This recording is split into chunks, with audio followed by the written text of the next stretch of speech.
inicialmente saudar os meus colegas aqui dessa mesa, uma mesa muito diversificada, e mais do que diversificada, qualificada. Então, quero saudar aqui em nome da professora Alexandra, quero saudar todos os colegas, quero saudar todos aqueles que estão e aquelas que estão nos escutando, nos ouvindo, participando desse debate, que em nome da professora Clélia, que é uma das organizadoras do evento, quero saudar a todos, né?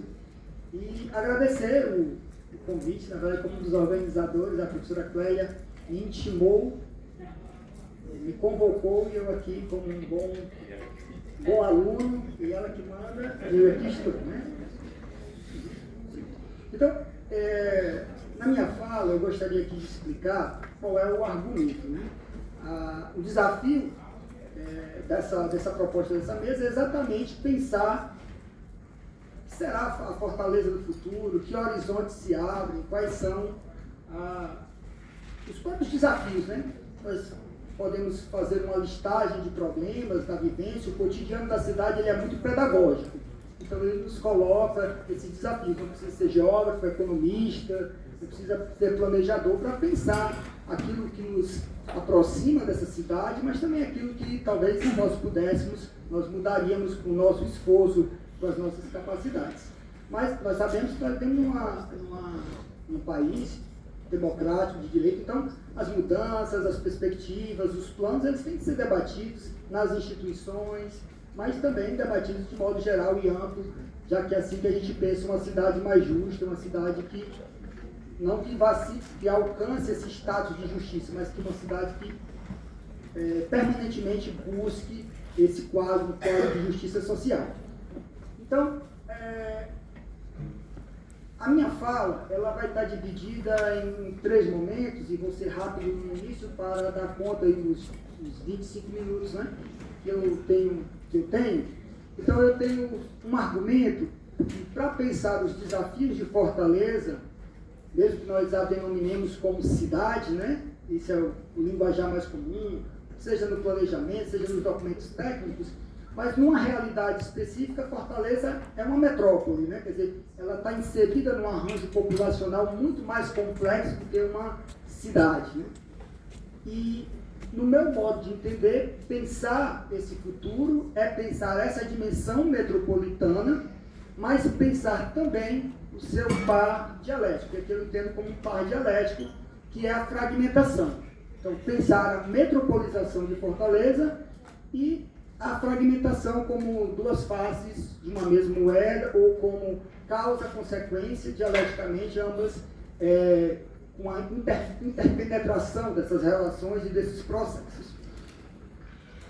Dito isso, e enquanto metrópole, a metrópole é o lugar da inovação, é o lugar onde filtra as possibilidades das invenções, das possibilidades, sejam elas tecnológicas ou culturais.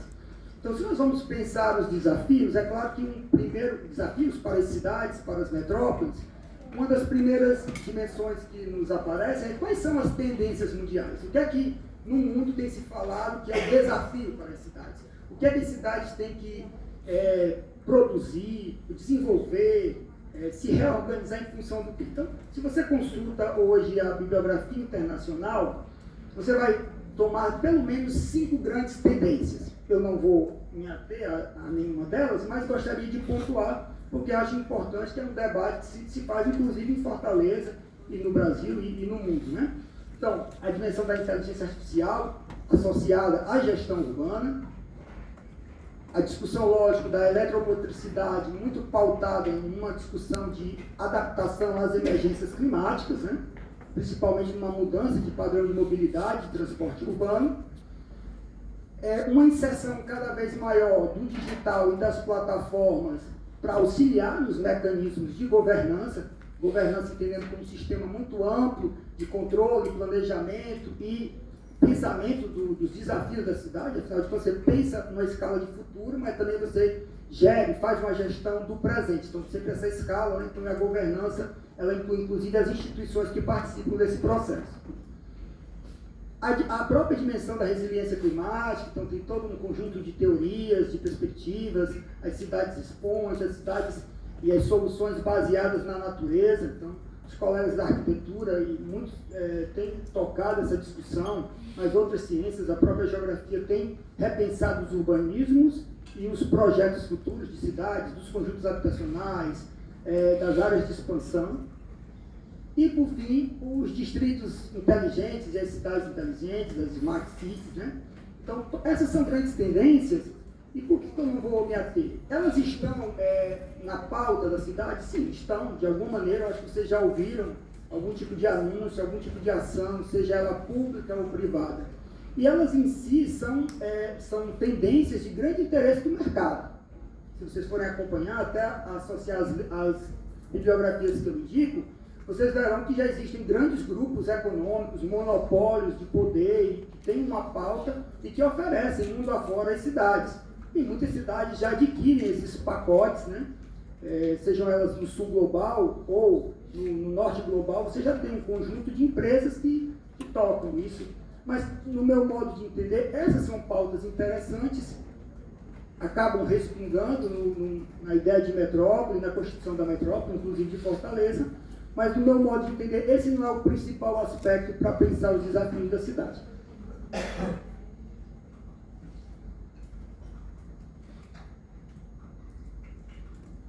É claro que quando eu falo de metropolização, eu logo vou me direcionar ao peso, né? E essa analogia, né? O peso metropolitano, a capacidade de polarização, a reunião, né? A capacidade de concentração, que são todas características de uma aglomeração do tipo metropolitano. Então, quando a gente discute a metropolização e quando vai falar da cidade enquanto metrópole, suscita-se bastante um viés econômico de análise da cidade, que é lógico uma dimensão de se pensar o urbano. E a própria conceito de metropolização está associado exatamente ao quanto os investimentos, os capitais, as inovações se territorializam, né? Se concentram, se descentralizam. E quando eu vou falar de Fortaleza, e esse é um aspecto que, no meu modo de entender, é uma face da cidade, mas acaba por induzir uma maneira de pensar a cidade, inclusive de tocar um certo modelo de planejamento. Então, esse peso metropolitano de Fortaleza pode ser identificado a partir de certos números ou indicadores, né? Então, é claro que a população é um deles, é uma cidade multimilionária, 2 milhões e 500 mil habitantes, um pouco mais, se espera depois dessa atualização do censo, as estimativas, né? Um PIB que vai dos 86, quase 87 bilhões de reais, quer dizer, é anunciado como o maior PIB entre as cidades do Nordeste, superando as suas rivais, né? Salvador e Recife, que são formações, estão incluídas em formações territoriais mais antigas, com lógicas econômicas até mais maduras, e como Fortaleza se coloca nesse momento, e com uma renda per capita de 24 mil, que nós poderíamos até discutir o grau de desigualdade baseado nesse indicador. Uma outra dimensão que a gente entende e que marca essa visão sobre a cidade, a dimensão da metropolização, são as atividades estratégicas. E aí a gente vai ver muito a confluência tanto das ações públicas como privadas dos diferentes entes, né? Tanto as políticas públicas municipais como as políticas públicas estaduais e federais. Daí a gente vê um progressivo anúncio, investimentos e relações e parcerias público-privadas para consolidar um hub aéreo, um hub portuário ou um hub logístico, né? Um hub, em outras palavras, quer dizer assim, uma área que possibilite maior nível de integrações, né? Relações entre diferentes modais, tecnologias, que acelere o transporte, o fluxo, né? Afinal de contas, a metrópole é um espaço de concentração e distribuição de fluxos. Isso significa muito para o mercado e para as companhias, para as corporações.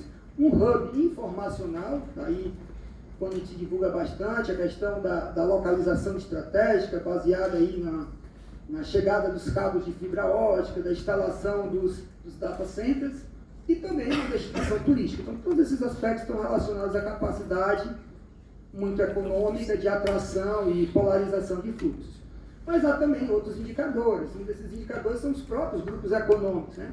O Furacão sempre faz essa lembrança que esse talvez seja um caminho para pensar muito da geografia regional e a geografia urbana, da rede urbana do Ceará e a polarização de Fortaleza. Então, só para listar quatro grandes grupos econômicos que, lógico, hoje tem negócios a nível de Brasil, até de América Latina, mas que tem suas sedes aqui, que tem uma série de outras empresas associadas, quer dizer, são holdings, né? São um conjunto de empresas e que marcam, de certa maneira, o empreendedorismo, os negócios que são filtrados, as inovações. Então, olhando nessa perspectiva, nós entendemos sim o peso metropolitano de Fortaleza, o que a gente pode aí eleger uma série de características positivas, afinal de contas, a dimensão econômica está pautada nos planejamentos, na associação de como esse econômico pode ser reconstituído numa cidade numa metrópole mais igualitária. Mas ainda acho que esse não é o ponto a ser enfrentado. Um outro grande mito que se coloca, né, é de que a cidade, a metrópole, ela é uma cidade sem planejamento. Na verdade, planos e diagnósticos abundam na história da cidade de Fortaleza. Então, há vários colegas da arquitetura, da geografia, das ciências sociais, que analisam os vários planos, pelo menos os planos do final do século XIX, muitos do século XX e já do século XXI, são inúmeros, né? Então, eu não vou trazer todos, mas gostaria de destacar um, porque foi um plano que se colocou como um plano estratégico. Não é um plano diretor, não é uma lei específica, mas um plano estratégico, que foi o conhecido Fortaleza 2040. Foi pautado por uma gestão, acho que faz duas gestões, né? Exatamente, duas gestões municipais, exato, do prefeito Roberto Cláudio. E é claro que se você analisa, cara, são milhares de páginas. Até aconselho que vocês baixem, podem entrar, o dado, até parabenizar a Prefeitura de Fortaleza, que tem um conjunto de dados muito acessíveis, pelo menos os que eu procuro, eu encontro. E lá nesse documento, vários cadernos, vocês verão diagnósticos, proposições, inclusive temas que aqui eu vou destacar, que são todos eles importantes, são pautas decisivas, são pautas políticas, são pautas inclusivas, são planos até bem intencionados. Então não é uma lógica da existência ou não dos planos. O que eu quero colocar em discussão, que talvez seja um tema a acrescentar, o professor Arthur Bruno pode discutir na sua experiência agora como gestor, é exatamente quais são as premissas que regem esses planos e como eles depois se transformam em peças políticas e aí como as prioridades são elegidas. Porque uma coisa é você ler um plano na dimensão técnica, inclusive técnica participativa. Uma outra dimensão é como ele se torna um instrumento político de acordo social, de implementação e principalmente de trabalho com aquilo que é o mais importante para colocá-lo em execução, que é o orçamento, é destinar recursos para que esse plano funcione. Então, há um mito de que não há plano, de que não há planos ou projetos para a cidade. No meu entender, esse também não é a ausência de planos que marcam o tema central enquanto desafio para a Fortaleza daqui para frente, né, do 301, 302 e lá vai.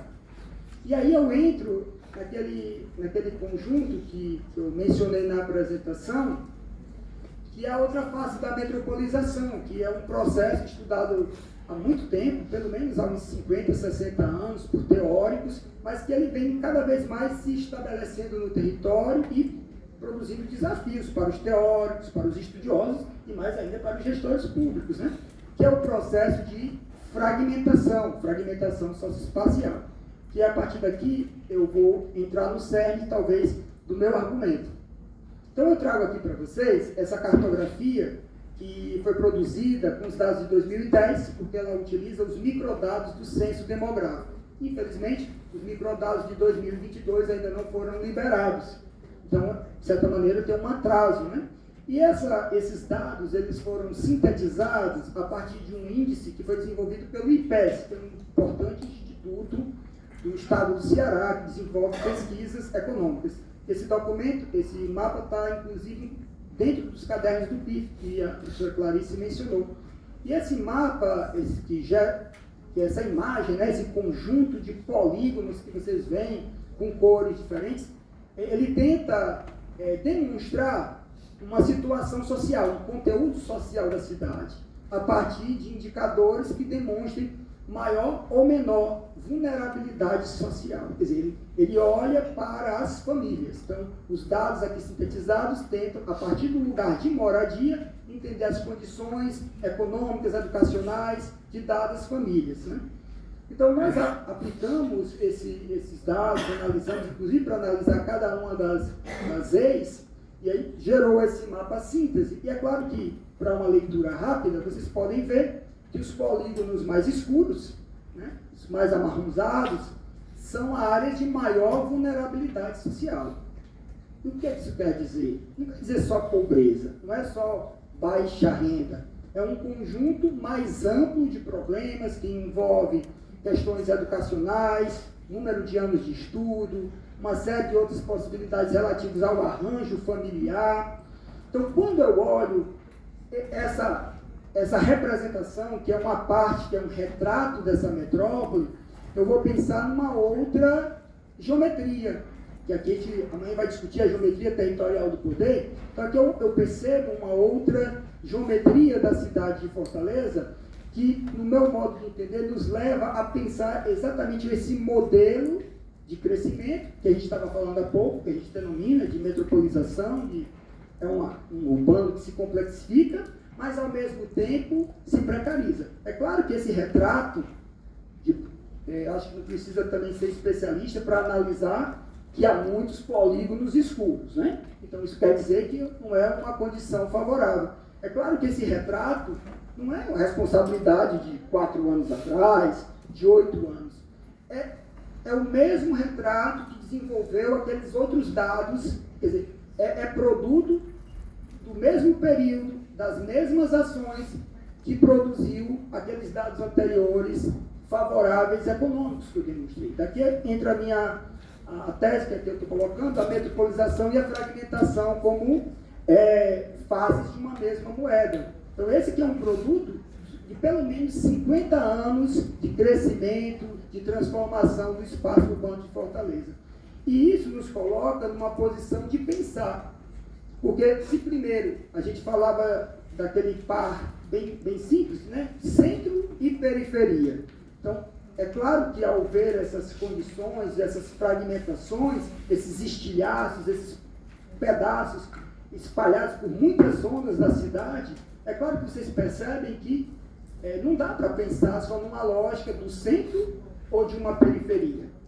E aí, o debate tem progredido para pensar que as cidades, principalmente as metrópoles, elas são cada vez mais policêntricas. Apresentam muitos centros e, por assim dizer, também muitas periferias. Esse é um dado que avança na interpretação, mas, no meu modo de entender, ainda é limitador. Limitador porque a própria noção de periferia ou centro, ou mesmo das policentralidades, ela ainda incute uma noção hierarquizante de analisar as áreas, como eu penso os centros, como os espaços luminosos, como colocou o professor José, aonde a economia urbana produz algo diferente. E quando eu olho as periferias, são os espaços opacos, aqueles onde os problemas e as vulnerabilidades saltam aos olhos. Dos vários matizes que a gente pode, desde os assentamentos informais, como lembrou aqui a professora Clarissa, até outras formas precárias de ocupar e produzir o espaço urbano. Então, eu estou convidando a gente a pensar essa nova geometria, não é uma geometria mais cartesiana do centro e da periferia, das proximidades ou das distâncias, mas para pensar como a metrópole hoje ela é um espaço muito mais fragmentado, desafiador e mais complexo. Por quê? O que significa hoje esse espaço fragmentado? O que são esses fragmentos? O que eles significam e implicam na vida das pessoas? Como as pessoas se sentem quando moram nesses espaços cada vez mais confinados? Aí nós temos uma série de noções que marcam essa ideia de fragmentação, de descontinuidade e até uma impossibilidade de conexão com a cidade no seu potencial. Então você vai enxergar cada vez mais espaços confinados, pessoas com dificuldade de mobilidade, a imobilidade, e essa mobilidade com vários sentidos, tanto espacial como mobilidade e ascensão social, uma estigmatização, a própria ideia de periferia, e é nos vários exemplos que a gente pode dar o quanto isso marca a vida das pessoas, o efeito CEP, a desigualdade, e pior até que a desigualdade é quando chega a desesperança, quando você acha que daqui para pior. E isso tem sido pautado, e aí com uma série de relações que também nós precisamos enfrentar enquanto pesquisadores, enquanto gestores, são os vários problemas do atualmente, né? do momento, que é a ideia do medo, baseado numa ideia de violência urbana, e como esse medo tem gerado os enclaves, sem contar naquilo que já é clássico dessa cidade, de uma cidade desigual, que é uma inserção econômica vulnerável.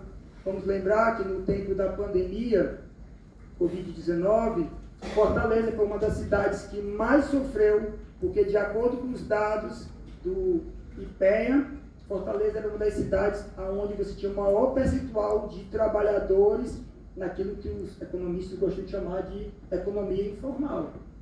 Fortaleza também é uma das cidades que apresenta o maior número de cadastros no Bolsa Família. Então, como uma cidade que se metropoliza, que agrega tanta riqueza, continua cristalizando essas áreas.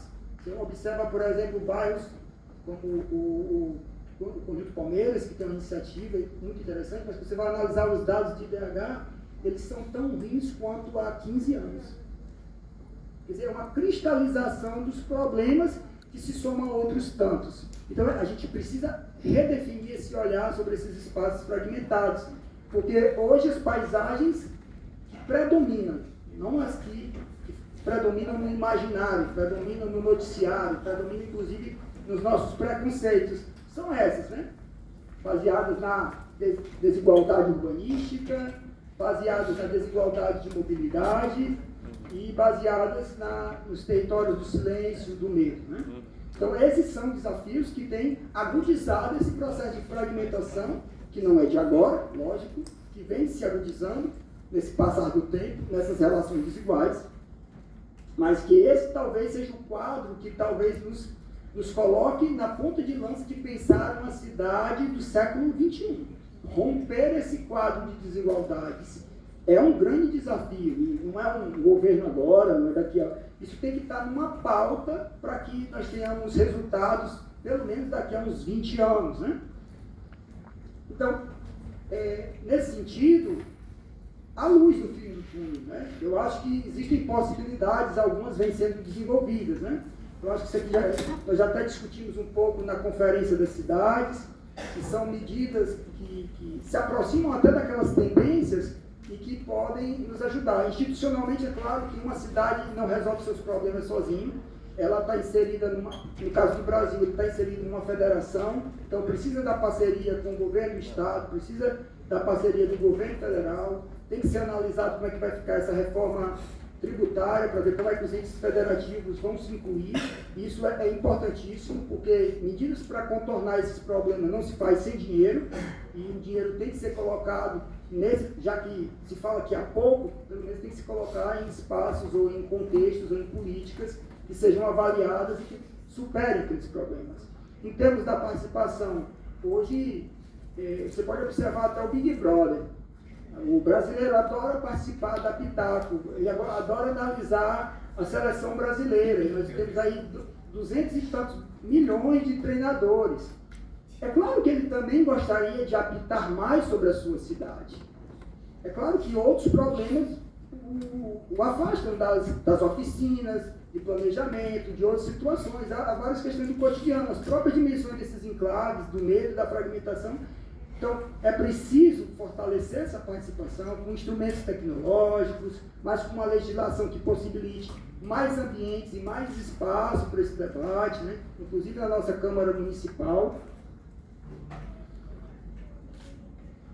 E, nesse sentido, a participação vai também ao encontro dessas perspectivas inovadoras, inclusive na economia, né? Porque ninguém está pensando em uma cidade sem economia, sem dinâmica econômica, né? Mas que tipo de atividade de fato dá resultados em termos de distribuição de renda, e não só de renda, mas de protagonismo econômico.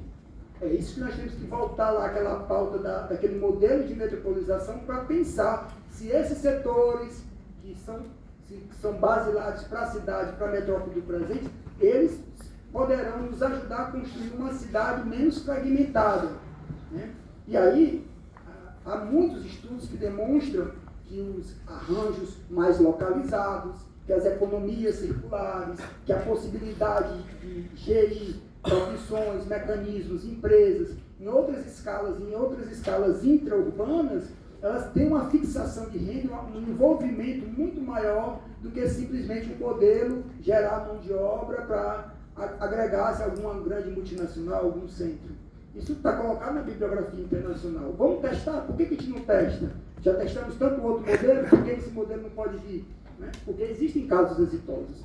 E territorialmente, nós temos que criar fóruns territoriais de discussão permanente. Eu sei que há uma discussão já com as EIs, isso é um avanço, está colocado os conselhos das EIs, mas nós temos que abrir para outras frentes, outros espaços, porque naqueles polígonos da vulnerabilidade há diferentes matizes. Então, não existe só um modelo de pobre, de pobreza, de dificuldade ou de vulnerabilidade. Existe uma diferença que nós precisamos captar, porque é isso que vai definir, muitas vezes, a inclusão e a melhoria de vida dessas pessoas. Então, uma outra pauta fundamental é a questão da mobilidade urbana.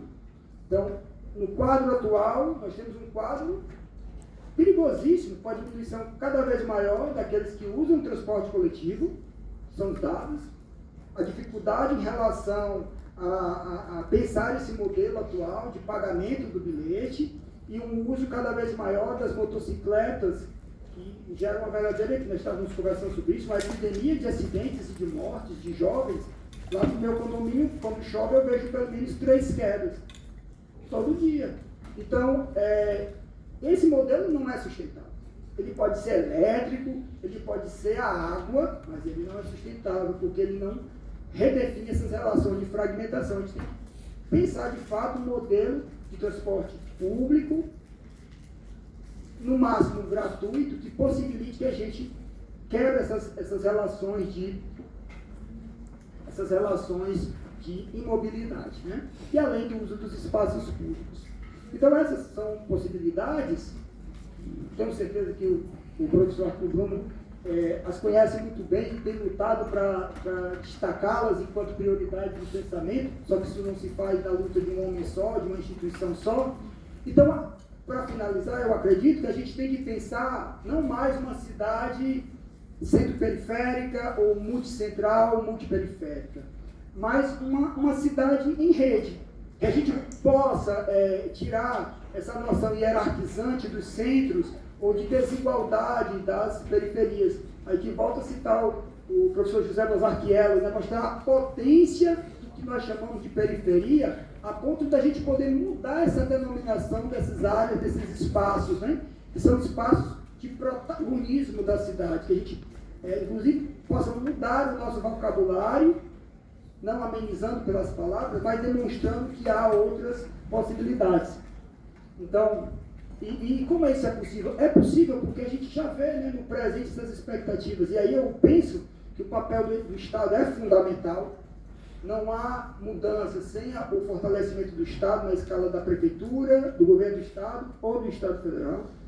Não defendo qualquer modelo menor que esse, mas é entender e aprender com outros protagonistas, né? E aqui eu vou citar exemplos, né, do Instituto Pensando Bem, que transformou um espaço que era considerado infernal em beco do céu.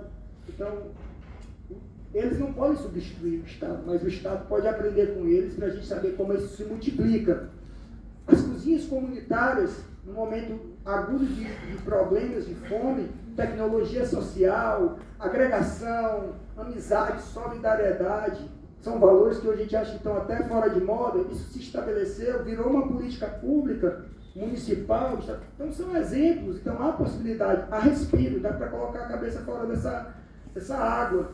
E sem descartar a universidade tem que ser cada vez mais acionada. Nós estamos aqui para isso, para pensar, para debater, porque há respostas para isso. A professora Clarice deu um exemplo há pouco Mas eu gostaria de citar os exemplos do Observatório das Metrópoles, que tem se conectado cada vez mais com o Ministério das Cidades e produzido documentos. Talvez a gente tenha que ampliar, desenvolver mais metodologias, pensar junto com toda a expertise do IPLAN e dos outros institutos, porque ninguém pode negar a capacidade desse importante instrumento de Estado. Então nós temos documentos que estão disponíveis, que pensam essa cidade, inclusive junto com esses agentes que estão diretamente envolvidos, né? Pessoas do movimento social, pessoas que pensam e vivem esses problemas. Então não são só documentos produzidos por técnicos ou tecnocratas, né? Mas tem uma participação de um conhecimento e de um saber urbano, né? Então, eu sou um estudioso mais do turismo, das zonas litorâneas, mas ultimamente eu tenho me aventurado também em outros projetos. Então, são projetos como Adaptação, coordenado aqui pela professora Clélia, mas o Periferia Viva, que também é um projeto do governo federal, um projeto interessantíssimo, eu estou trabalhando lá em Maranguá. Esse projeto tem aprendido bastante. Então, há expectativas, há possibilidades, não é só um quadro de desesperança. Eu acho que é nesse caminho que a gente tem que encarar o desafio da cidade. Obrigado.